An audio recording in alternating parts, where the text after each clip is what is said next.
کیا عشاء کے صرف 4 فرض پڑھ سکتے ہیں؟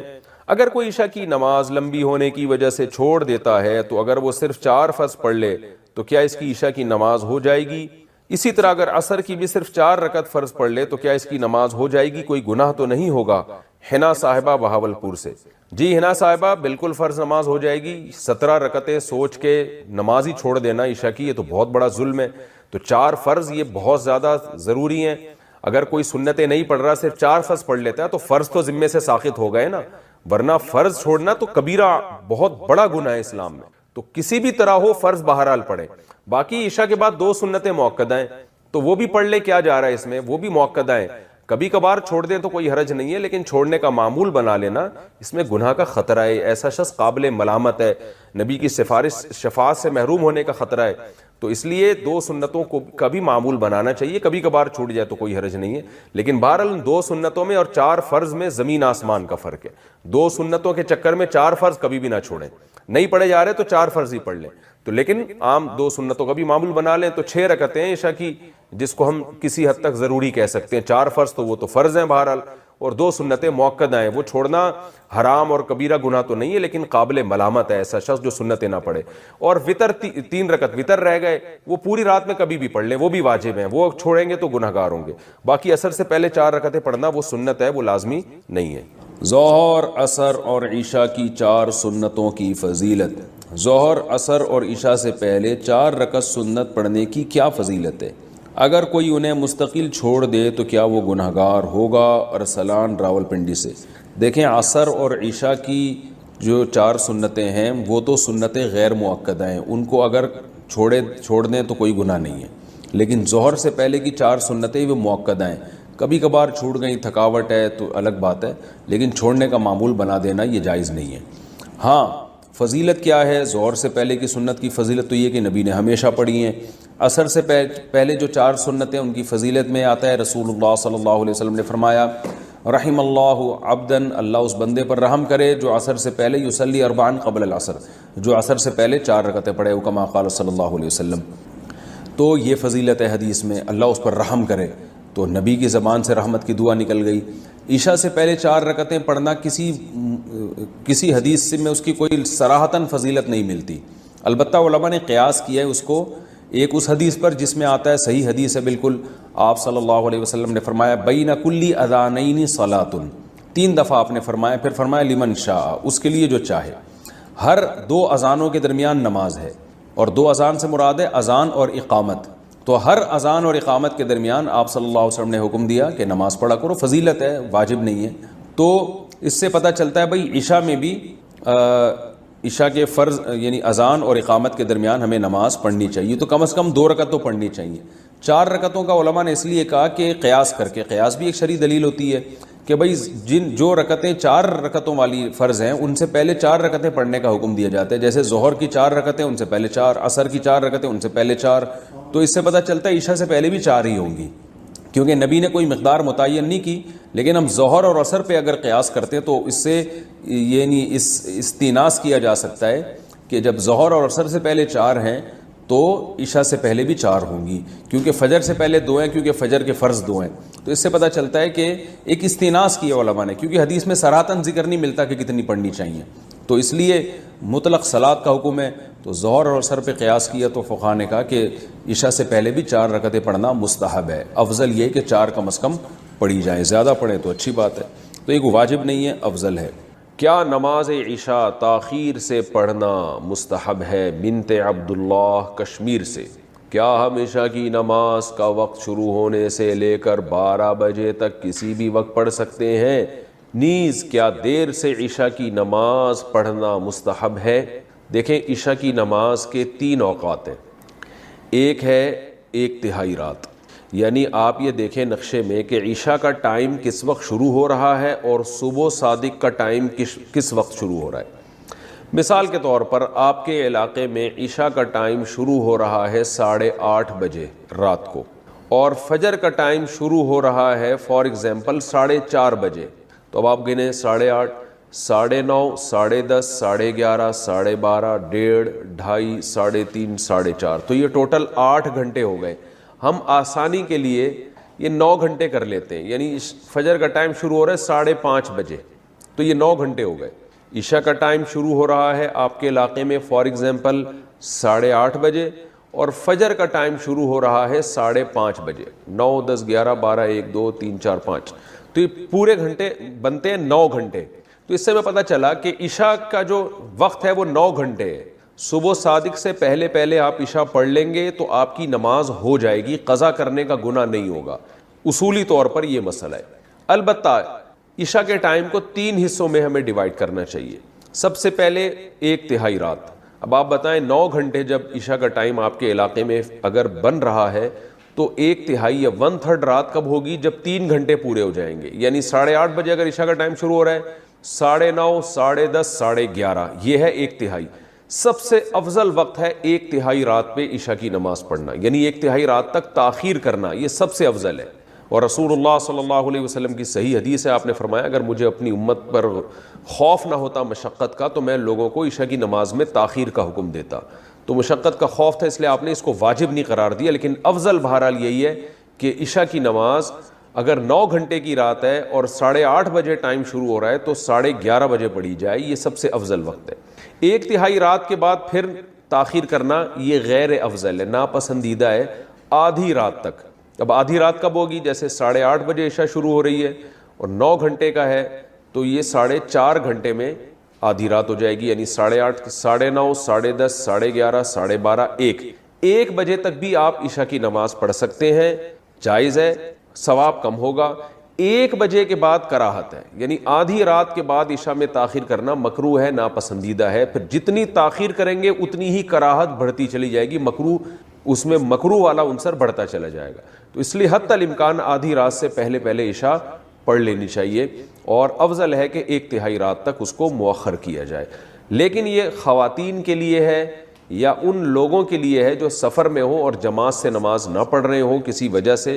اگر آپ محلے میں رہتے ہیں، مسجد میں جماعت سے نماز سے پڑھنا چاہتے ہیں تو پھر جماعت کی نماز کو ترجیح دی جائے گی، اور جماعت کی نماز جلدی ہوتی ہے۔ ہمارے ہاں 9:15 بجے عشاء کی نماز ہو رہی ہے، حالانکہ اصل وقت تو 11:30 بجے ہے، لیکن وجہ کیا ہے کہ نبی صلی اللہ علیہ وسلم بھی 1/3 رات تک تاخیر اس لیے نہیں کرتے تھے کہ صحابہ پر شاق نہ گزرے۔ تو اگر مسجدوں میں اتنی دیر سے جماعت کی نمازیں ہونا شروع ہو جائیں گی تو اس بات کا امکان ہے کہ لوگ نماز چھوڑ دیں گے سستی میں۔ تو نماز کو بچانا اور جماعت سے پڑھنا یہ زیادہ امپورٹنٹ ہے۔ آپ انفرادی نماز پڑھیں 1/3 رات تک مؤخر کرنے سے، یعنی انفرادی طور پر 1/3 رات تک مؤخر کرنے سے افضل ہے کہ آپ جلدی پڑھ لیں مگر جماعت سے پڑھیں۔ تو جماعت چھوڑنا بہرحال مسجد کی جائز نہیں ہے۔ تو مسجدوں میں جس ٹائم پہ نماز ہو رہی ہو آپ نے وہی نماز پڑھنی ہے اسی ٹائم پہ، چاہے وہ جلدی ہو رہی ہو چاہے وہ دیر سے ہو رہی ہو، تاکہ جماعت کی فضیلت نہ چھوٹے آپ سے۔ جماعت سے نماز پڑھنا چونکہ واجب ہے، نہیں پڑھیں گے گناہ گار ہوں گے، اور اگر انفرادی پڑھنی ہو کسی عذر سے تو پھر بہتر یہی ہے، جیسے خواتین تو انفرادی پڑھتی ہیں گھروں کے اندر، تو پھر بہتر یہی ہے کہ 11:30 بجے تک مؤخر کیا جائے۔ لیکن یہ بھی اس خاتون کے لیے افضل ہے جس میں نیند کا بہت زیادہ غلبہ نہ ہو، اور یہ بھی خطرہ نہ ہو کہ اتنی دیر سے سونے میں فجر قضا ہونے کا خطرہ نہ ہو۔ تو اگر خطرہ ہے، آپ کو یہ ڈر ہے کہ نیند کا غلبہ ہو جائے گا، سستی ہو جائے گی، تو بھائی پھر بہتر یہی ہے کہ وقت داخل ہوتے ہی پڑھ لیا کریں، جیسے ہی وقت داخل ہو پڑھ لیں تاکہ قضا ہونے کا خطرہ۔ قرآن مجید میں اللہ تعالیٰ کا ارشاد ہے وَلَوْ رَدُّوهُ إِلَى الرَّسُولِ وَإِلَى أُولِي الْأَمْرِ مِنْهُمْ لَعَلِمَهُ الَّذِينَ يَسْتَنبِطُونَهُ مِنْهُمْ۔ اللہ تعالیٰ نے اس امت کے ذہانت اور دماغ کے لحاظ سے اور معلومات کے لحاظ سے 2 حصے کیے ہیں۔ یہ میری تقسیم نہیں ہے، حکومت کی تقسیم نہیں ہے، یہ کس کی تقسیم ہے؟ اللہ کی۔ مختلف لحاظ سے مختلف تقسیمیں ہوتی ہیں۔ اگر میں یوں کہوں کہ انسانوں کی 2 قسمیں ہیں تو آپ سوال پوچھیں گے کہ کس حساب سے 2 قسمیں ہیں؟ بھائی جنس کے حساب سے 2 قسمیں، مرد اور عورت، لیکن کیا ہر لحاظ سے 2 قسمیں؟ نہیں بھائی، قوموں کے لحاظ سے تو لاکھوں قسمیں، زبانوں کے لحاظ سے کیا خیال ہے؟ لاکھوں قسمیں، رنگ کے لحاظ سے ہزاروں قسم، درجنوں قسمیں، ہزاروں نہ بھی ہوں، مذہب کے لحاظ سے سینکڑوں قسمیں، دنیا میں سینکڑوں مذاہب ہیں، فرقوں کے لحاظ سے اور زیادہ قسمیں، خود ایک الفلاحی، اب مسجد ہی میں آپ فرقوں کی قسمیں دیکھ لیں، بہت زیادہ ہیں۔ تو دولت کے لحاظ سے بڑی بڑی 3 قسمیں، درمیانے طبقے، غریب طبقہ، متوسط طبقہ، پھر دولت مندوں کی آگے بڑی قسمیں. ہم جس کو دولت مند سمجھتے ہیں، کچھ دولت مند ان کو غریب سمجھتے ہیں کہ یہ تو کچھ بھی نہیں ہے. تو قسمیں ہی قسمیں ہیں انسانوں کی. میں جو بات کر رہا ہوں وہ ہے کھوپڑی کے لحاظ سے، دماغ کے لحاظ سے. نمبر 2 نالج کے لحاظ سے، علم کے لحاظ سے. علم کے لحاظ سے بھی انسانوں کی 2 قسمیں ہیں، اور کھوپڑی کے اعتبار سے بھی انسانوں کی بولو 2 قسمیں. کچھ لوگوں کے پاس علم ہوتا ہے سمجھنے کے لیے، کھوپڑی بولو نہیں ہوتی. کچھ لوگوں کے پاس کھوپڑی تو بہت شاندار اللہ نے ان کو عطا فرمائی ہے، لیکن نالج نہیں ہوتی، لہذا ان کی کھوپڑی کو صحیح گائیڈنس ہی نہیں ملتی، تو وہ ذہانت میں ہی لوگوں کا بیڑا غرق کر دیتے ہیں. ذہین آدمی زیادہ بیڑا غرق کرتا ہے اگر اس کے پاس نالج صحیح نہ ہو، کیونکہ اس کو پتا ہے کہ بیڑا غرق کرنے کا اوتھینٹک طریقہ کیا ہے، مؤثر طریقہ کیا ہے. کہتے ہیں نا، نادان دوست یہ عقل مند دشمن سے بھی بدتر ہے، کیونکہ دشمن تو آپ کو نقصان پہنچائے گا، آپ ہوشیار رہو گے. جو دوست جو بے وقوف ہو وہ دوستی میں نقصان پہنچاتا ہے. جب دوستی میں پہنچاتا ہے تو اخلاص کے ساتھ پہنچاتا ہے، اس کا مقصد آپ کی بھلائی ہوتی ہے، تو وہ آپ کو گھر تک پہنچا کے آتا ہے. اس کی مثال ایسے ہے جیسے ایک ڈاکٹر کو علاج نہیں آتا اور اس کے پاس انجیکشن ہے، اس ڈاکٹر کے پاس نالج کی کمی ہے، اس کو نہیں پتا کہ یہ انجیکشن ان لوگوں کو نہیں لگایا جاتا جن کا لیور کمزور ہے. ایک مثال دے رہا ہوں، جن کا جگر کمزور ہے. اب آپ پیشنٹ بن کے اس کے پاس گئے، آپ کو پتا ہے کہ میرے جگر کی رپورٹ ٹھیک نہیں ہے، یہ انجیکشن ٹھیک ہے لیکن میرے لیے ٹھیک نہیں ہے. اب آپ نے ڈاکٹر صاحب سے کہا، ڈاکٹر صاحب یہ انجیکشن میرے لیے نہیں ہے. ڈاکٹر کو غصہ آ گیا اور اس نے کہا کہ میں تمہارا دوست ہوں، تمہارا خیر خواہ ہوں، میرے پاس نالج تم سے زیادہ ہے، یقیناً زیادہ ہے، لیکن اسپیسیفک اس انجیکشن کی بارے میں پوری ریسرچ نہیں کر سکا وہ. اب وہ انجیکشن اتنا زبردست ہے کہ اس میں بیماری کا یقینی علاج ہے، تو ڈاکٹر کیا کرے گا؟ آپ کی باتیں مانے گا نہیں، وہ آپ کو رسی سے باندھ کے انجیکشن ٹھوکے گا آپ کے، اور طبیعت سے آپ کو ٹھوک دے گا وہ. اس کے بعد آپ دوبارہ انجیکشن ٹھکوانے کے قابل نہیں رہیں گے. دشمن ہوتا کہتا جا مر بھائی، میرا تیرا کیا لینا دینا. دشمن تو یہ کام کرتا نا، دشمن ہوتا کہتا بھائی جا، تو نے مرنا. وہ تو اس کا تو خیال ہے کہ بچے گا اس سے، کیونکہ وہ ڈاکٹر آپ کا دوست ہے، لیکن اس کی نالج کیا ہے؟ پوری نالج نہیں ہے اس کے پاس. تو ہمیں 2 باتیں پتہ چلیں. انسان کی فضیلت، ایک دماغ اس کے پاس صحیح ہونا چاہیے، نمبر 2 نالج اس کے پاس مستند ہونی چاہیے. یہ دونوں چیزیں جذباتی لوگوں کے پاس نہیں ہوتی، یہ ذہن میں رکھیں. یہ دونوں چیزیں کس کے پاس نہیں ہوتی؟ جذباتی لوگوں کے پاس، جو گلے پھاڑ پھاڑ کے ہاں ہو ہی ہو، کوئی بھی ٹاپک ان کو دیا جائے نا تو دلائل کم اور چیخو پکار کو زیادہ فوکس کرتے ہیں. نبی کریم صلی اللہ علیہ وسلم کے بارے میں اللہ تعالیٰ نے فرمایا، جو میں نے آیت پڑھی ہے، اِنَّكَ لَعَلَىٰ خُلُقٍ عَظِيمٍ، اے نبی آپ اخلاق کے سب سے اعلیٰ معیار پر ہیں. سب سے اعلیٰ اخلاق کس کے تھے؟ نبی صلی اللہ علیہ وسلم. میں جو بات کر رہا تھا نا، میں جو دیکھتا رہتا ہوں پبلک کدھر کو جا رہی ہے، پھر میں اسی ٹاپک پہ بات کرنے کی کوشش کرتا ہوں. قرآن کی آیتوں کو سے وہی مضمون نکالتا ہوں میں. ہمارے ہاں یہ باتیں میڈیا پہ بہت زیادہ اٹھائی جانے لگی ہیں کچھ مذہبی لوگوں کا رویہ دیکھ کے، کہ جو مذہبی لوگ ہوتے ہیں وہ تہذیب یافتہ نہیں ہوتے، مذہبی لوگوں کے پاس تہذیب نہیں ہے، مہذب نہیں ہے، نالج نہیں ہے مذہبی لوگوں کے پاس، وغیرہ وغیرہ. دیکھو، نالج کا مطلب اگر یہ ہے نا کہ میڈیکل سائنس کی نالج نہیں ہے، تو کیا سول انجینئر کے پاس میڈیکل سائنس کی نالج ہوتی ہے؟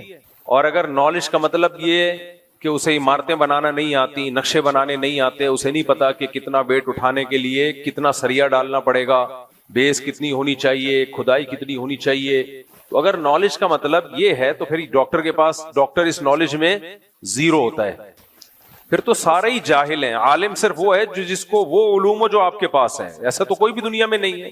تو علم کا مطلب کیا ہے خوب سمجھیں. علم میں اور فنون میں فرق ہے. دیکھو، فنون، فن کسے کہتے ہیں؟ فن بھی ایک علم ہے، لیکن وہ علم جس کی بیس پہ انسان کو دوسری مخلوق پہ فضیلت ہے، وہ علم ہے تہذیب کا علم، انسان کو انسان بنانے کا علم، کہ انسان مہذب کیسے ہوتا ہے. اللہ کرے میری یہ باتیں سمجھ میں آ جائیں، بہت ٹیکنیکل باتیں. اس وقت عملی خرابی کو ہم رونا کیا پیٹیں، نظریاتی طور پہ لوگ بگڑ رہے ہیں. جب آپ برائی کو اچھا سمجھنا شروع کر دو، اچھائی کو برا سمجھنا شروع کر دو، اچھائی اور برائی کی تعریف ہی خلط ملط ہو جائے، شراب اور زمزم میں کوئی فرق ہی نہ رہے، اور ناپاکی اور پاکی میں کوئی فرق ہی نہ رہے، تو پھر تو تباہی سے کوئی نہیں روک سکتا انسان. تو جو بڑا ایشو اس زمانے میں ہے، پہلی بات علم کسے کہتے ہیں؟ علم، نالج کوئی بھی ہو انسان کے لیے فائدہ مند ہے. فائدہ مند ہونا الگ بات ہے. دیکھو مجھے ایک بات بتاؤ، بھنگیوں کو گٹر صاف کرنا آتا ہے، مجھے اور آپ کو بولو نہیں آتا. کیا یہ بھی علم نہیں ہے؟ کیا انسانوں کے لیے فائدہ مند علم نہیں ہے یہ؟ بلکہ میں کہتا ہوں بھنگی اگر ہڑتال کر لے نا، ڈاکٹر ہڑتال کر لیں، ہم میں بخار ہوگا، پیناڈول پہ گزارا چلا لیں، زیادہ سے زیادہ مر جائیں گے، عزت سے تو مریں گے نا کم از کم. گاؤں دیہاتوں میں لوگ مرتے نہیں ہیں، ہارٹ اٹیک ہوا، قریب میں ہاسپٹل نہیں ہے، ڈاکٹر نہیں ہے، مر گئے، لوگ صبر کر لیتے ہیں، چلو یار آج نہیں تو کل جانا ہی تھا انہوں نے، چلو اللہ تعالیٰ مغفرت فرمائے، سب نے جانا ہے. کیا خیال ہے؟ کوئی پہلے چلا جاتا ہے، کوئی تھوڑا سا لیٹ چلا جاتا ہے. مجھے ایک بات بتاؤ، اگر بھنگی ہڑتال کر لیں ہم سب کا کیا ہوگا کالیا؟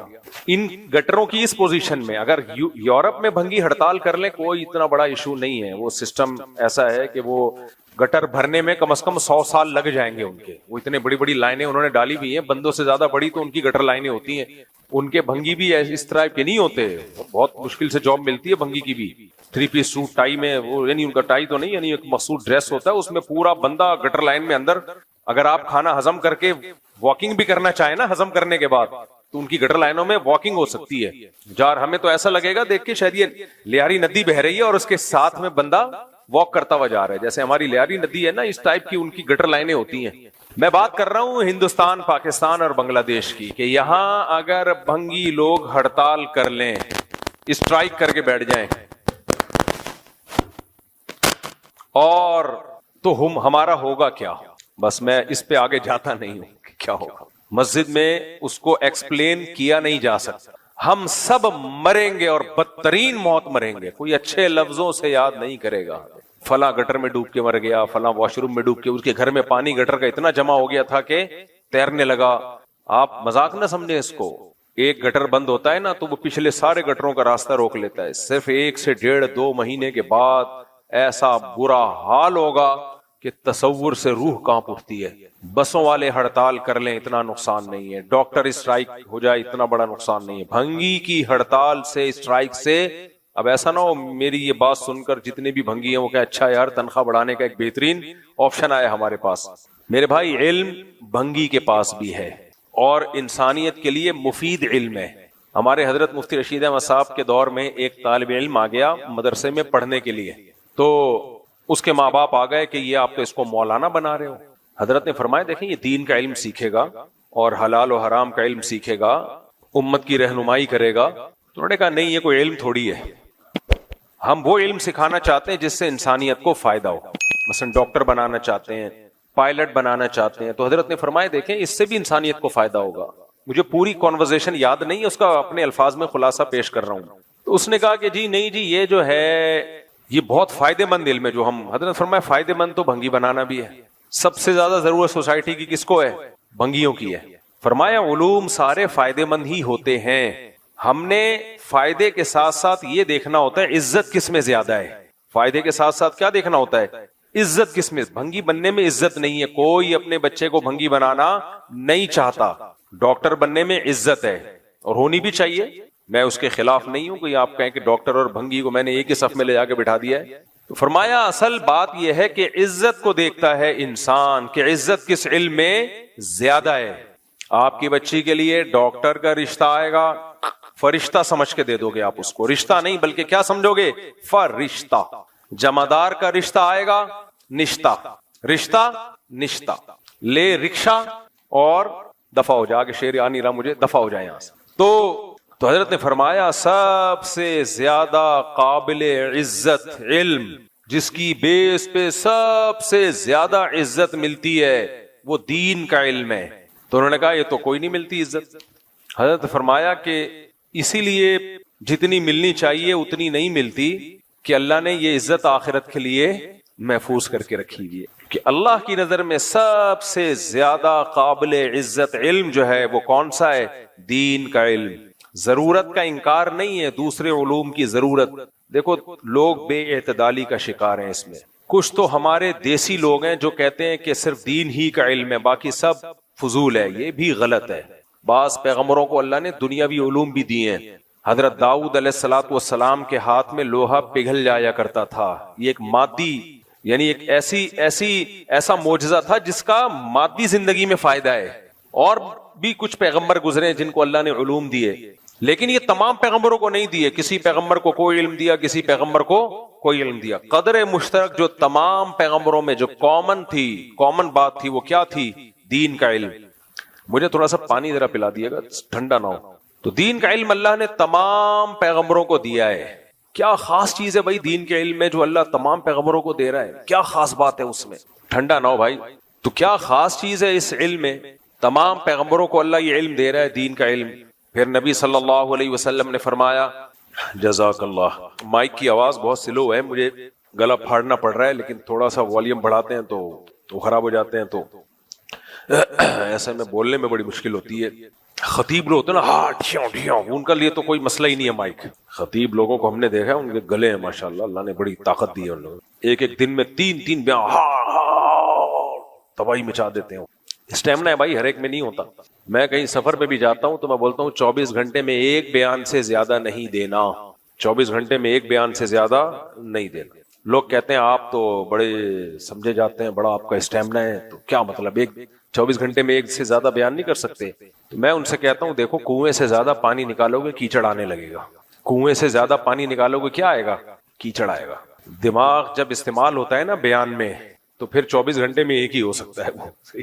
خالی گلا اگر استعمال ہو رہا ہے پھر آپ 6 بھی کر سکتے ہیں. ہاں کچھ خطیب ایسے ہیں جن کا ٹاپک ایک ہی ہوتا ہے, وہ ایک دن میں 4 6 بیانات بھی کر لیتے ہیں, وہ ٹھیک ہے, وہ ان پہ کیونکہ اسی ٹاپک کو انہوں نے ریپیٹ کرنا ہوتا ہے. یہ میں اس لیے وضاحت کر رہا ہوں, ایسا نہ ہو کسی مولوی صاحب کے دن میں 3 بیانات ہو رہے ہیں تو آپ نے ان کو بول دیا ہے تو ادھر ادھر کی باتیں. ایسا نہیں ہے, ہر ایک کا اپنا اپنا پوائنٹ آف ویو ہوتا ہے, سوچنے کا اسٹائل ہوتا ہے.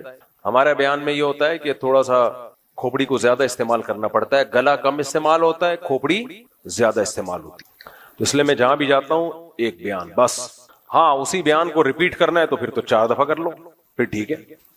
لیکن بات یہ ہے کہ ریپیٹ بھی نہیں ہوتا ہم سے, تو کیونکہ جو فرسٹ ٹائم بات میں جو جان ہوتی ہے نا اسی کو ریپیٹ کریں گے تو وہ جذبہ نہیں رہتا, وہ جذبہ نہیں رہتا. اس کے لیے ضروری ہے رات کو سو کے دوبارہ اٹھیں, پراٹھا کھائیں. اور میں ساتھیوں سے کل کہہ رہا تھا کہ یار نبی صلی اللہ علیہ وسلم کی سنت ہے, جب بھی سفر سے واپس آتے تھے 2 رکعت مسجد میں پہلے پڑھا کرتے تھے. اور کراچی والوں نے ہماری عادت خراب کر دی, ہم جب بھی سفر سے واپس آتے ہیں پہلے چائے پینے جاتے ہیں کوئٹہ ہوٹل, ایئرپورٹ سے سیدھے. یہ میرا سفر تھا آذربائیجان, کل رات آیا ہوں میں. آذربائیجان سے 4-5 دن کا سفر تھا. آتے ہی ایئرپورٹ سے ہم سیدھا کہاں گئے ہیں؟ کوئٹہ ہوٹل چائے پینے. کیوں؟ 3-4 دن چائے کے نام پہ مذاق ملا ہے. دبئی ایئرپورٹ میں میں نے اپنے دوست سے کہا یار اچھی سی چائے لے کر آؤ, وہ اچھی سی لے کر آیا. میں نے کہا اچھی سی نہ لاتا تو زیادہ اچھا تھا. خیر لوگ اتنی چیزیں بنا کے شارٹ کلپ چلا دیتے ہیں کہ لوگ کہتے ہیں مولوی صاحب یہ بتانے کے لیے ہمیں بیٹھے ہوئے کہ چائے کہاں کی پینی چاہیے. امریکہ سے ہم آئے, پچھلے مہینے آئے نا, امریکہ سے اترتے ایئرپورٹ پہ ہم کوئٹہ ہوٹل گئے. وہاں جا کے ہم نے کہا 15 دن ہو گئے تمیز کی چائے ملے ہوئے. اب دیکھو 4-5 دن سے نا چائے نہیں مل رہی تھی. چائے جدھر انڈا موڑ پہ کوئٹہ ہوٹل سے چائے پی ہے, میں نے لڑکوں سے کہا, میں نے کہا اٹ از کالڈ چائے. پتہ نہیں یہ کوئٹہ ہوٹل والا ذائقہ آتا ہی نہیں ہے کسی ہوٹل میں, جو مرضی کر لو بھائی. وہ اللہ نے کوئٹہ کے پٹھانوں کے ہاتھ میں ہی کچھ بلٹن ہے یہ کمپنی کی طرف سے کہ یہ بنائے گا, تو اب کیا ڈال رہے ہیں اللہ خیر کرے. لیکن بہرحال ٹیسٹ جب ہی آتا ہے. یہ نہ پنجاب میں ملتی ہے نہ پشاور میں ملتی ہے, یہ صرف کوئٹہ اور کراچی میں ملے گی آپ کو یہ چائے. خیر تو میں یہ عرض کر رہا تھا کہ دیکھو اللہ تعالیٰ نے انسان کو فضیلت دی. دو قسمیں کی ہیں اللہ تعالیٰ نے انسانوں کی. دماغ جن کے پاس زیادہ ہو, علم جن کے پاس زیادہ ہو. اور علم سے میری مراد کیا ہے؟ سائنس اور ٹیکنالوجی کا علم نہیں, وہ بھی ضروری ہے, بہت زیادہ ضروری ہے. اس زمانے میں تو بہت سے بھی زیادہ ضروری ہے. اور اگر آپ کے پاس صرف مذہب کی تعلیم ہے, آپ کے پاس اس زمانے میں سائنس اور ٹیکنالوجی کا علم نہیں ہے, تو آپ دنیا میں راج نہیں کر سکتے. آپ مذہب کو بھی نقصان پہنچاؤ گے, کیونکہ دنیا میں ترقی کے لیے وہی اصول ہیں جو اللہ نے دنیا کے لیے رکھے ہیں, جو فطرت کے تقاضے رکھے ہیں. اس سے لڑو گے تو ہار جاؤ گے, چاہے کتنے بڑے نیک آدمی ہو.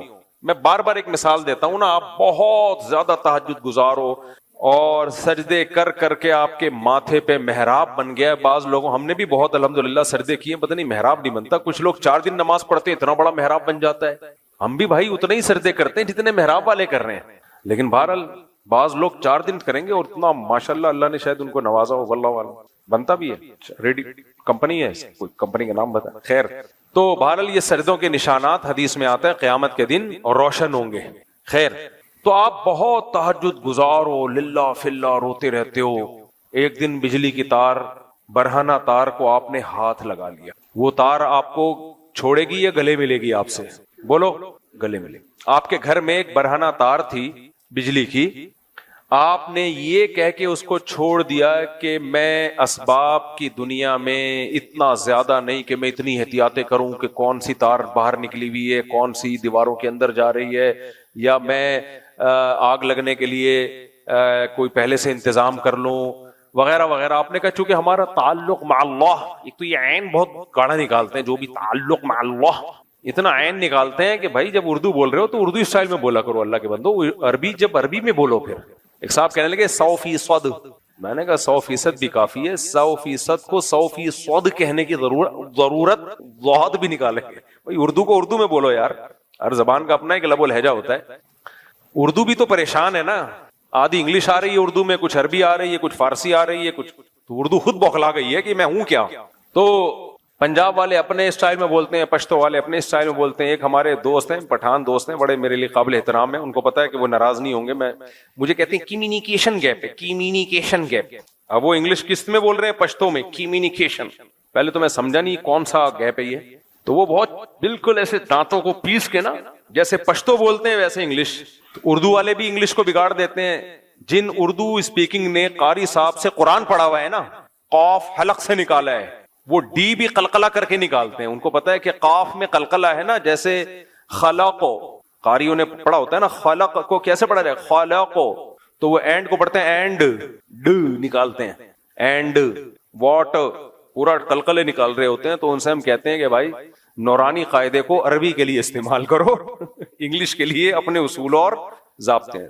لیکن یہ نیچرل ہے، اردو اسپیکنگ پوری انگلش کبھی بھی صحیح نہیں بول سکتا، یہ نیچرل ہے، اس میں کوئی اتنا آر کی بات نہیں ہے. گوروں میں ایک اچھی بات یہ ہے کہ آپ جب ان سے انگلش میں بات کرتے ہیں تو ان کو پتا ہوتا ہے کہ آپ کا ایکسنٹ ان کے حساب سے نہیں، لیکن وہ مذاق نہیں اڑاتے. ہمارے یہاں جب کوئی پنجاب والا جس کو اردو نہ آتی ہو وہ اردو غلط بولے گا تو اردو اسپیکنگ مذاق اڑاتے ہیں اس کا. یہ بالکل غلط ہے، یہ 100% غلط ہے. آپ پنجابی بولو تو آپ بھی تو غلط بولو گے. میں بول رہا ہوتا ہوں نا پنجابی، تو پنجاب والے کہتے ہیں آپ نہ بولا کرو، خدا کے لیے بگاڑ دیتے ہو آپ.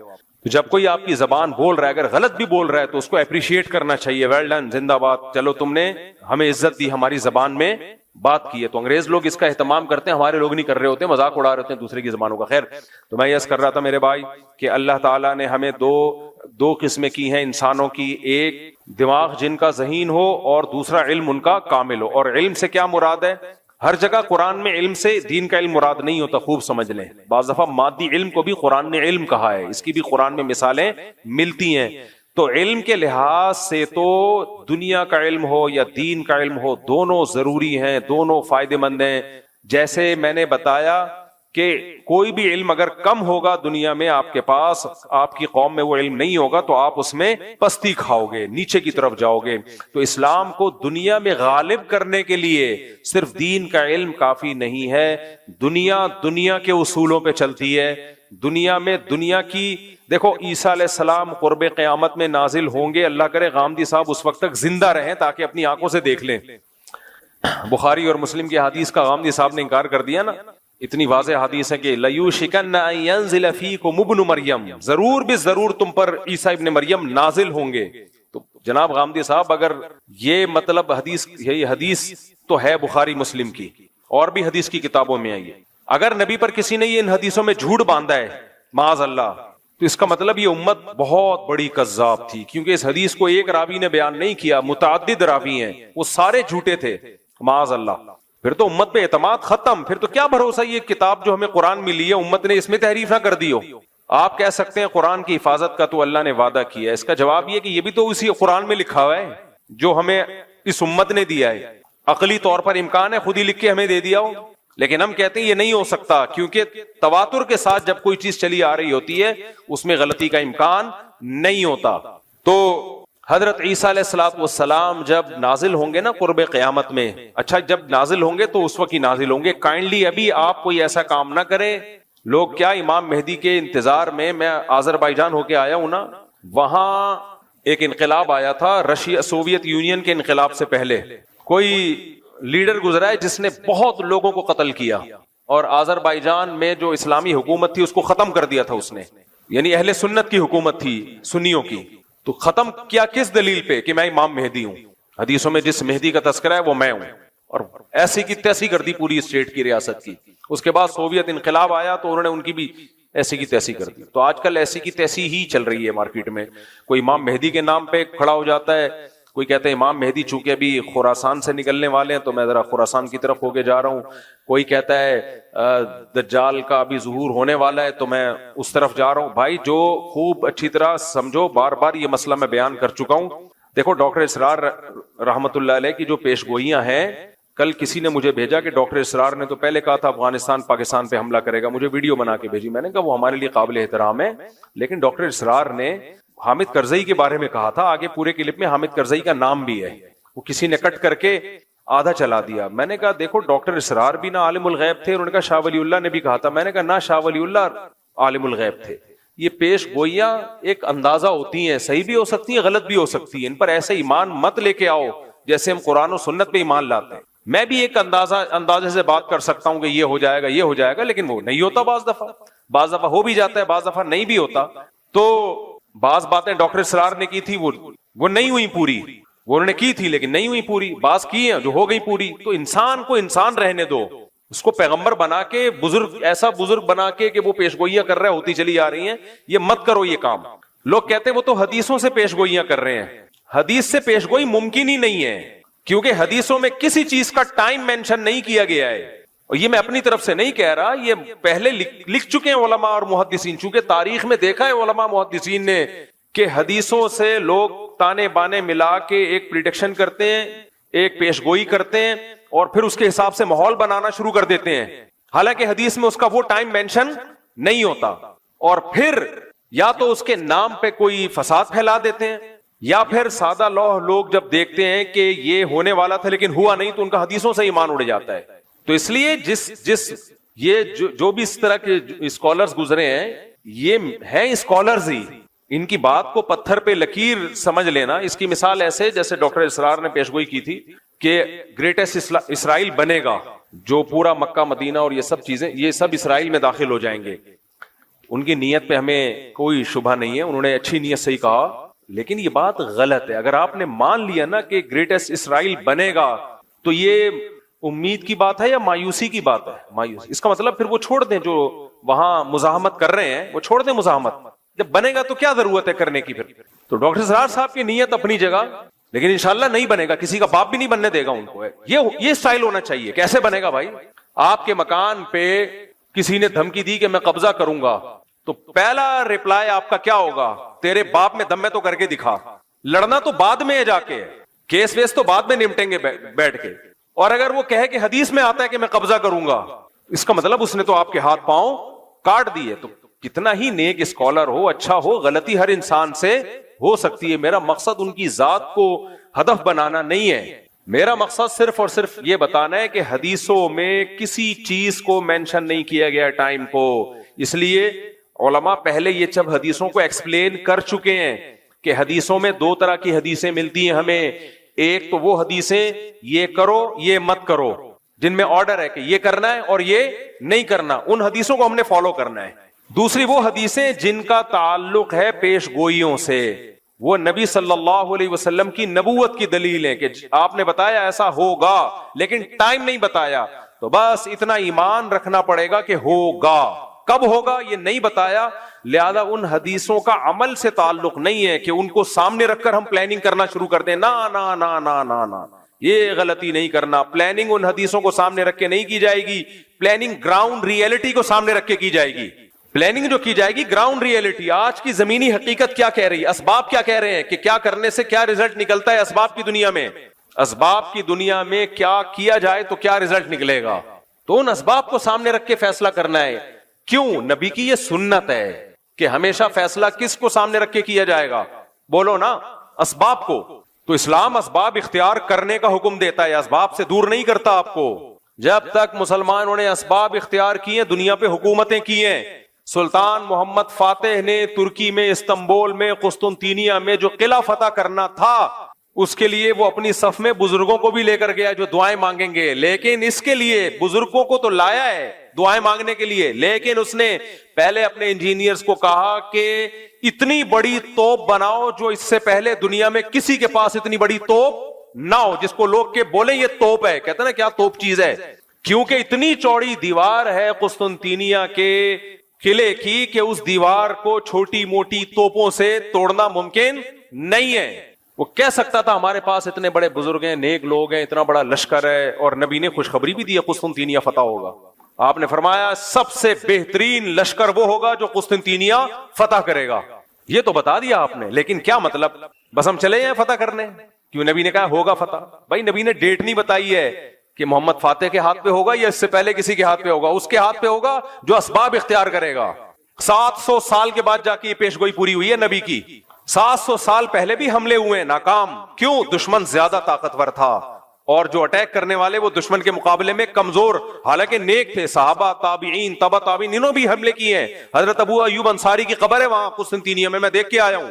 لیکن کیا بھائی دنیا دارالاسباب ہے، صحابہ نے کوششیں کی اپنے لحاظ سے، جو وسائل اختیار کر سکتے تھے کیے، نہیں ہوا فتح۔ سلطان محمد فاتح نے کہا کیوں نہیں ہو رہا؟ اس قلعے کی ایسی کی، اتنی چوڑی دیواریں ہیں نا اس قلعے کی، اس دیوار کی جو استنبول کے گرد انہوں نے کھینچی تھی رومیوں نے، یا تو یہ عیسائیوں نے تھی یا عیسائیوں سے پہلے حکومت تھی فارس کی، ایرانیوں کی، جو مجوسی تھے، آگ پرست تھے۔ اب اس میں دونوں قول ملتے ہیں ہمیں، مجھے پوری تحقیق نہیں ہے کہ یا تو یہ مجوسیوں نے بنائی تھی پہلے آگ پرست، دو ہی بڑی سپر پاور گزری ہے نا بھائی، ایک ایرانیوں کی گزری ہے اور ایک مسیحی، اس سے پہلے تو یہودیوں کی تھی۔ دیکھو پہلے یہودیوں نے دنیا میں حکومت کی ہے، سلیمان اور داؤد علیہ السلام کے دور میں، ہر جگہ کس کی تہذیب نظر آتی تھی؟ یہودیوں کی۔ سلیمان علیہ السلام کا نا پورا حدود سے آ کے خبریں دی ہیں، ملکہ سبا ہے، وہ ملکہ سبا کو بھی فتح کر لیا اور وہ پھیلتے چلے گئے۔ تو جو سپر طاقت تھی دنیا میں، جو سلطنت قائم تھی، وہ کس کی تھی؟ یہودیوں کی۔ اس سے پہلے کی تاریخ میں نہیں جا رہا، اس سے پہلے بھی بہت لوگوں نے دنیا میں حکومتیں کی ہیں، تو ماضی قریب کی بات میں کر رہا ہوں۔ اس کے بعد اللہ نے کس کے ہاتھ میں روحانی خلافت دی ہے؟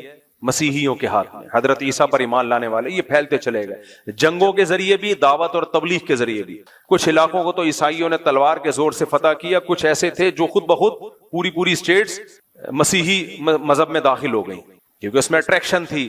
لیکن یہ جو مجوسیوں کی حکومت تھی، آگ کی پوجا کرنے والے ایران کی طرف تھے، یہ ان کی اپنی ایک الگ ریاست تھی، بہت بڑی اسٹیٹ تھی ان لوگوں کی بھی۔ تو یہ دو سلطنتیں، ایک رومن امپائر اور ایک ایرانیوں کی جو مجوسیوں کی امپائر تھی، یہ دو بڑی طاقتیں تھیں جب اسلام دنیا میں بولو آیا ہے۔ تو عیسائیوں کی لڑائی زیادہ تر انہی سے ہو رہی تھی، یا تو یہودیوں سے ہوتی تھی یا ان سے ہوتی تھی مجوسیوں سے۔ تو یہ جو استنبول ہے ترکی، یہ تھا پہلے مجوسیوں کے قبضے میں، آگ پرستش، آگ کی جو پوجا مشرک لوگوں کے۔ اب یا تو یہ دیوار انہوں نے بنائی تھی جس پر مسیحیوں نے اسی طرح سے حملہ کیا، بہت مشکل سے اس پہ قبضہ کیا، یا یہ کہ یہ بنائی کس نے تھی؟ مسیحیوں نے بنائی تھی۔ یہ دیکھنا پڑے گا کتابوں میں، اس وقت میرے ذہن میں نہیں ہے۔ لیکن بہرحال مسلمانوں کے لیے اس کو فتح کرنا آسان کام نہیں تھا، اور نبی نے خوشخبری بھی سنا دی تھی، نعم جیش یغزو القسطنطینیہ او کما قال صلی اللہ علیہ وسلم، کیا ہی بہترین لشکر ہے جو قسطنطینیہ کو فتح کرے گا، اور کیا ہی بہترین ہے وہ شخص جو، وہ امیر جو اس کو فتح کرے گا۔ 700 سال کوششیں ہوئی ہیں اس کو فتح کرنے کی، نہیں ہو پا رہا تھا۔ کیوں؟ اس لیول کے اسباب نہیں تھے جو انہوں نے اپنے ڈیفنس کے لیے رکھے ہوئے تھے۔ حالانکہ اٹیک کرنے والے، حملہ کرنے والے میرے اور آپ جیسے نہیں تھے، بڑے اللہ والے، بڑے نیک لوگ تھے، بڑے بزرگ لوگ تھے وہ، لیکن نہیں بھائی، دنیا دارالاسباب ہے۔ انہوں نے ڈیفنس کا سسٹم اتنا مضبوط کیا ہوا تھا، جس کی دیواریں اتنی چوڑی کہ اس پہ گدا گاڑیاں چل سکیں، بیل گاڑیاں چل سکیں، اتنی چوڑی دیواریں۔ ان دیواروں پہ آپ اس زمانے کے گولے مارو گے تو کیا ہوا؟ ایسا لگتا تھا جیسے کسی نے خارش کی ہے، کھجایا ہے تھوڑا سا دیوار کو۔ اس کو کیسے فتح کریں؟ پھر دو سمندروں کے بیچ میں ایک نہر ہے جو یورپ کے ترکی کو اور ایشیا کے ترکی کو الگ کرتا ہے، اس سمندر کو بھی کراس کرنا تھا، وہ بھی ممکن نہیں تھا، اور اس سمندر تک کشتیاں پہنچانا ممکن نہیں تھا، اس پانی تک کشتیاں پہنچانا ممکن نہیں تھا۔ کشتیاں سمندر کے راستے سے لے کر آئیں تو دشمن کا قبضہ تھا اس پہ، اور کشتیوں کو بائی روڈ لے جانا اتنی بڑی تعداد میں سمندری جہاز جیسی کشتیوں کو بائی روڈ لے جانا ممکن نہیں تھا. تو سلطان محمد فاتح نے 2 خاندانی کام کیے. بولا سب سے پہلے تو ایک اتنی بڑی توپ بناؤ کہ جس کو لوگ کہیں یہ کیا ہے, کیا توپ بنائی ہے, کیا توپ بنائی, یہ اسباب اختیار کیے اسے. اور دوسرا کھوپڑی استعمال کرو. جب تک ہم وہ جو 2 سمندروں کو ملانے والی پٹی ہے پانی کی, اس میں کشتیاں نہیں اتاریں گے, اور اتارے بھی چپکے سے, دشمن کو پتا نہ چلے, تو اس وقت تک ہمارے لیے اس کو فتح کرنا ممکن نہیں. مشورہ ہوا کہ ایک ہی آپشن ہے ہمارے پاس. توپیں تو بنانا کوئی مشکل نہیں ہے, انجینئرز نے بنا لی بڑی بڑی توپیں, آج بھی رکھی ہوئی ہیں ترکی کے میوزیم میں آپ جائیں. تو سب سے بڑا مسئلہ یہ ہے کہ خشکی کو پار کر کے پانی میں کشتیاں کیسے اتاری جائیں جہاں مجاہدین کو بٹھا کے شہر کے اندر بھیجا جائے تاکہ وہ پیچھے سے بھی اٹیک کریں. 2 بڑے چیلنج تھے. نمبر 1 کشتیاں وہاں تک پہنچانا, نمبر 2 چپکے سے پہنچانا, کیونکہ دشمن دیکھ لے گا وہ مارے گا. میں اور آپ ہوتے ہم کہتے لا الہ الا انت سبحانک انی کنت من الظالمین, 10 لاکھ دفعہ اس کا ورد ہوگا. آؤ بیٹھو سارے, یا اللہ فتح کرا دے, یا اللہ ہم تیرے گناہگار بندے ہیں اور ابھی تک گناہگار ہی ہیں کیونکہ اسباب اختیار کر نہیں رہے. پھر ہم جاتے, شف سرکار بھی ہمارے پاس ہوتا, ہم کہتے ادھر منہ کر کے جتنی تیرے پاس پھونکے آج ساری نکال دے یار. گورنمنٹ سے کہتے پھونک کے اسپیشل سلنڈر لے کر آؤ اور شف سرکار کے لگا دو تاکہ ہوا اندر جائے اور سرکار کے زمانے مبارک سے باہر نکلتی رہے ہوائیں. وظیفے کا خدا نہ خواستہ میں مذاق نہیں اڑا رہا. لا الہ الا انت سبحانک انی کنت من الظالمین, یہ بہت کارآمد دعا ہے. اس دعا کی برکت سے یونس علیہ السلام مچھلی کے پیٹ سے نکلے ہیں. مصیبتوں میں یہ دعائیں مانگنی چاہیے, یہ وظیفہ پڑھ سکتے ہیں, پڑھنا چاہیے, لیکن پہلے کام تو پورا کرو بھائی. پیناڈول رکھی ہوئی ہے, بخار میں یوں یوں جھوم رہا ہے, ابے یہ 2 گولی کھاتے ہوئے تجھے تکلیف ہو رہی ہے, موت آ رہی ہے, کھا لے, پھر فاتحہ پڑھ کے پھونک بھی لگا دینا. وہ کھا نہیں رہی ہے اور سارا زور کس پہ ہے, پھونکوں پہ ہے. تو مسلمان کا سارا زور اس وقت پتہ ہے کس پر ہے, اسباب کی نفی پر. اس میں مذہبی طبقے کی بھی میجورٹی مبتلا ہو چکی ہے. ہمارے فرمایا کرتے تھے, یہ مفتی رشید احمد صاحب رحمہ اللہ کی جان کو جب خطرہ ہوا تو گارڈ رکھے حضرت نے, بڑے زبردست گارڈ رکھے تھے حضرت نے نا. اور حضرت کے شاگرد چونکہ مخلص تھے, انہوں نے کہا کہ ہم آپ کو بغیر گارڈ کے چھوڑیں گے نہیں. آج کل شاگردی مروا دیتے ہیں کہ حضرت آپ کا تو اللہ سے تعلق اتنا زبردست ہے, آپ کو تو کسی کا باپ بھی نہیں بم سے اڑا سکتا. پہلے ہمارے سینے پہ گولی آئے گی پھر آپ کے آئے گی. آ تو گئی نا, بھلے تیرے کے بعد ہی آئی, لیکن آ تو گئی نا حضرت جی کے. تو حضرت نے تو کم رکھے تھے گارڈ. حضرت کے شاگرد چونکہ حضرت سے محبت کرتے تھے, انہوں نے کہا یہ اتنے کافی نہیں. حضرت فرمایا کافی ہیں. فرمایا نہیں, اس کو بڑھائیں گے. آپ کی سیکیورٹی آپ نہیں, یہ ہمارے ہاتھ. جب محبت ہوتی ہے نا انسان کو, آپ کو ابا سے محبت ہے, آپ کو پتا ہے کہ ابا کا بی پی ہائی ہوا ہے, یہ گولی کھائیں گے تو نارمل ہو جائیں گے, ابا کھا نہیں رہے تو آپ گن پوائنٹ پہ کھلاؤ گے ان کو گولی. اگر آپ کو محبت ہوگی, نہیں ہوگی تو آپ بولو گے چلو ابا کا مرنے کا پروگرام ہے. تو دیکھو اسلام میں زبردستی نہیں ہے, کسی چیز میں زبردستی نہیں ہے. نہیں بھائی, جس سے محبت ہوتی ہے آدمی کہتے ہیں اس کو بچاؤ. تو ہمارے حضرت کے شاگرد تھے, چونکہ وہ حضرت سے مخلص تھے. انہی دنوں میں مولانا یوسف جہانوی شہید رحمۃ اللہ علیہ کو بھی بڑے خطرات تھے. تو وہ بیچارے کہیں بغیر گارڈ کے نکلے. کسی نے کنپٹی پہ, اتنے بڑے عالم, اتنے بڑے بزرگ, کیسا روحانی نورانی چہرہ, ایسے پرہیزگار. ہم نے ان سے جب بھی ملاقات کی ہے, کہتے ہیں نا کچھ لوگ نیک لوگ ہوتے ہیں جن کو دیکھ کے اللہ یاد آ جائے, وہ ان لوگوں میں سے تھے. اور علم کا سمندر, کیسے آرام سے بیچارے کہیں باہر نکلے, کسی آرام سے کسی نے گولی ماری اور نکل لی. ہمارے حضرت کو اتنا غصہ آیا, حضرت نے فرمایا کہ ان کا قتل ان کے مریدوں کے ذمے ہے. حضرت تو جوش میں آ کے نا دیکھتے نہیں تھے, اتنا وہ شکر ہے اس وقت میڈیا نہیں تھا. فرمایا ان کے قاتل ان کے مرید ہیں. اتنا غصہ, وہ مریدوں نے قتل نہیں کیا تھا بیچارے. مطلب حضرت کا یہ تھا کہ جب ملک کی حالات بھی آپ کو معلوم ہے تو آپ نے زبردستی سیکیورٹی کیوں نہیں دی ان کو. اگر وہ نہیں بھی لے رہے تو آپ کو اگر ان سے محبت تھی تو آپ نے زبردستی ان کی سیکیورٹی دینی چاہیے تھی. تو ہمارے یہاں بجائے سیکیورٹی دینے کے یا سیکیورٹی کے ساتھ تعاون کرنے کے, الٹا یہ اعتراض کہ ان پہ کو اللہ پہ توکل نہیں ہے, یہ گارڈ لے کے گھومتے ہیں. تو اس موقع پہ ہمارے حضرت نے فرمایا کہ جو ان کے مریدین ہیں نا, ان سے بولو اپنی دکانوں پہ تالے ڈالنا چھوڑ دو. رات کو دکانیں بغیر تالے کے چھوڑ کے چلے جایا کرو, آیت الکرسی پڑھا کرو اور پھونک مار کے جایا کرو, ٹھیک ہے نا, تالا والا نہ لگاؤ. کا اپنی دکانوں پہ جس میں انسان نہیں ہے, پیسہ پڑا ہوا ہے, پیسہ بھی کیا ہوگا, کچھ بسکٹ کے ڈبے رکھے ہوئے ہوں گے, کچھ شیمپو کی بوتلیں رکھی ہوئی ہوں گی, اس پر اتنے موٹے موٹے تالے ڈالتے ہیں اور جو انسان ہے, جو ان کے پیر و مرشد ہیں, ان کی حفاظت کا کوئی لوگوں نے انتظام نہیں کیا. میں جانتا ہوں ان کے مرید بیچارے مخلص تھے, لیکن ٹرینڈ یہی چل رہا ہے نا آج کل کے دینداروں میں, ٹرینڈ یہ چل رہا ہے کہ حفاظت کی بالکل کوئی فکر, کوئی پرواہ نہیں ہے. ہماری مسجد میں جب سیکیورٹی کے مسائل کھڑے ہوئے نا, تو کچھ لوگوں نے اعتراض کیا, یہ کیا ادھر سے بھی تلاشی, ادھر سے بھی تلاشی. مجھے بہت زیادہ تنگ کرنا شروع کیا. مرغی پہ مسائل کھڑے ہوئے نا, یہ مرغیاں مفتی صاحب نے, میں نے ہٹا دی. میں نے کہا ایسی کی تیسی چھوڑو یار, جو چیز لوگوں میں بدگمانی کا ذریعہ بنی ہٹاؤ. ساری مرغیاں, حالانکہ کم سے کم بھی 2 سے 2.5 لاکھ روپے کا سیٹ اپ بنایا تھا میں نے, وہ سارے ضائع ہو گئے میرے. میں نے کہا ہٹا دو, کوئی مسئلہ نہیں. سیکورٹی پہ بھی یہ کہ وہاں سے آ رہے ہیں تلاشی, وہاں سے یہ کیا ہے, کوئی GHQ ہے یا کیا ہے, یہ کوئی بم لے کے آ رہے ہیں. میں نے ساتھیوں سے بولا کوئی کمپرومائز نہیں کرنا ہے, کسی بے وقوف اور احمق کی بات میں سے ذرا بھی متاثر نہیں ہونا. میں نے کہا اس کو ڈبل کرنا ہے, کم نہیں کرنا, سمجھ رہے ہو, جتنے سارے نمازی خلاف ہو جائیں نا ایسی کی تیسی. جاؤ باہر. میں نے کہا بے وقوفوں کی باتوں میں آ کے یہ تھوڑی کہ اس میں سیکیورٹی صرف ہماری نہیں ہے, آپ کی بھی ہے. اللہ سب کو بچا کے رکھے. جب بم پھٹتا ہے نا تو جس کو ہدف بنایا جاتا ہے صرف وہ نہیں جاتا, غریبی میں 10-15 بھی اسی کے ساتھ جو بیان سننے آئے تھے وہ بھی چلے جاتے ہیں. تو بھائی یہ تو آپ کے فائدے کے لیے ہے, اس سیکیورٹی کو ابھی ہم نے بڑھانا ہے, سمجھ رہے ہو, کم نہیں کرنا. تو آپ کو اگر کوئی تکلیف ہو رہی ہے, ہم آتے ہیں تو ہماری تلاشی کیوں لی جاتی ہے, ہم کوئی شکل سے دہشت گرد لگ رہے ہیں. آپ شکل سے جتنے بھی شریف لگے یار, پھر بھی آپ کو پوری تلاشی لی جائے گی آپ کی, ٹھیک ہے نا. تو اس لیے بیان سننے آنا ہے تو تلاشی میں کمپرومائز, سیکیورٹی میں کوئی کمپرومائز بولو نہیں ہوگا. ایک دن کیا ہوا, یہاں پر ایک بندہ بیٹھا ہوا تھا, شروع کی بات ہے جب زیادہ سیکیورٹی کا سخت نظام نہیں تھا, اس کی جیب میں ٹیٹی نکلی, پسٹل تھی اس کی جیب میں. ہم بدگمان نہیں ہو رہے, اپنے ڈیفنس کے لیے لایا ہوگا, لیکن بھائی کسی کے چہرے پہ تھوڑی لکھا ہوا ہوتا ہے.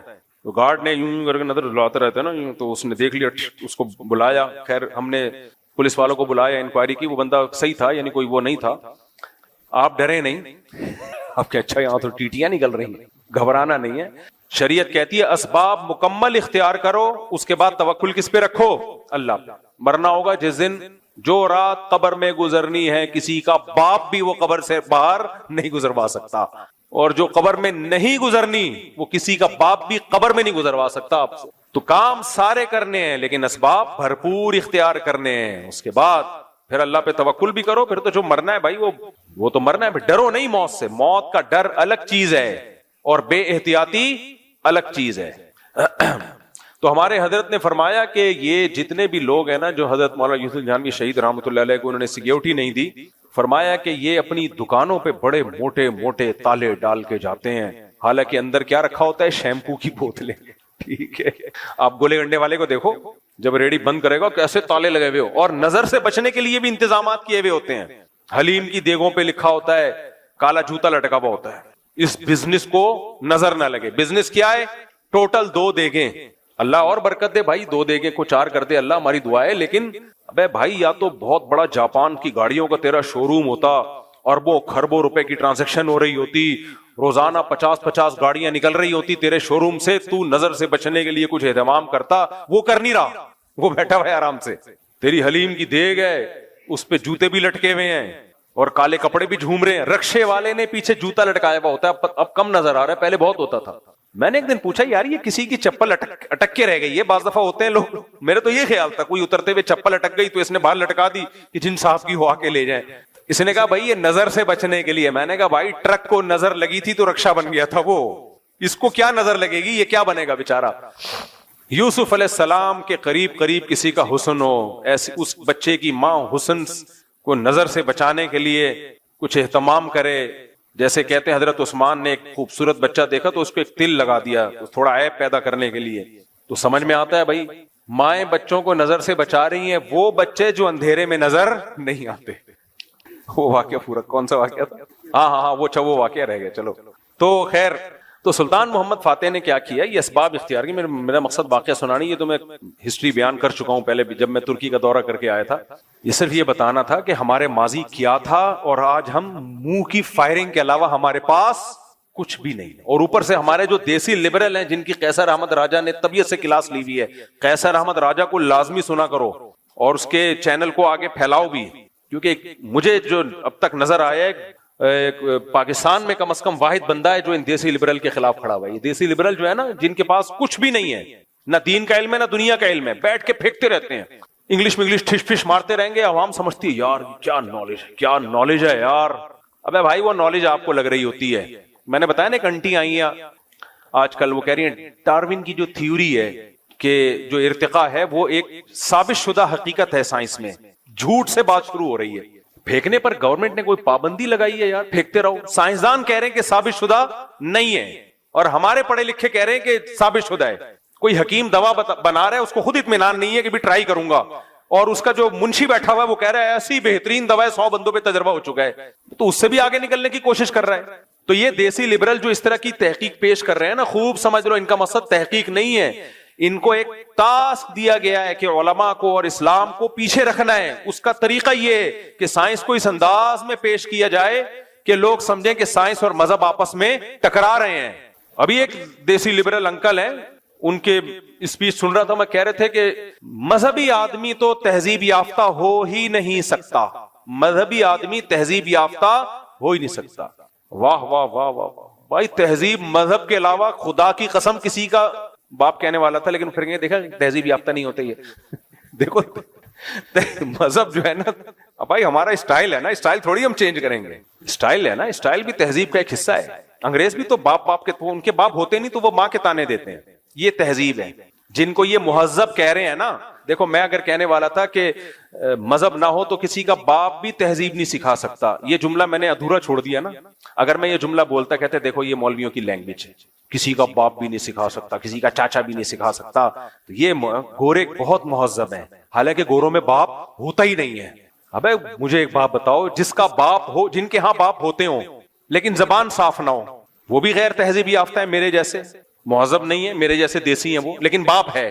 اور ان لوگوں کے ہاں باپ ہوتے ہیں اور ایک اخلاق بہت ٹائٹ زبردست, لیکن ان لوگ کیا باپ ہی مارکیٹ سے کیا ہو گیا ہو, شارٹ, زنا سے بچے پیدا ہوتے ہوں, اس بچے کو کوئی مرد اون کرنے کے لیے تیار نہ ہو کہ میرا بیٹا ہے.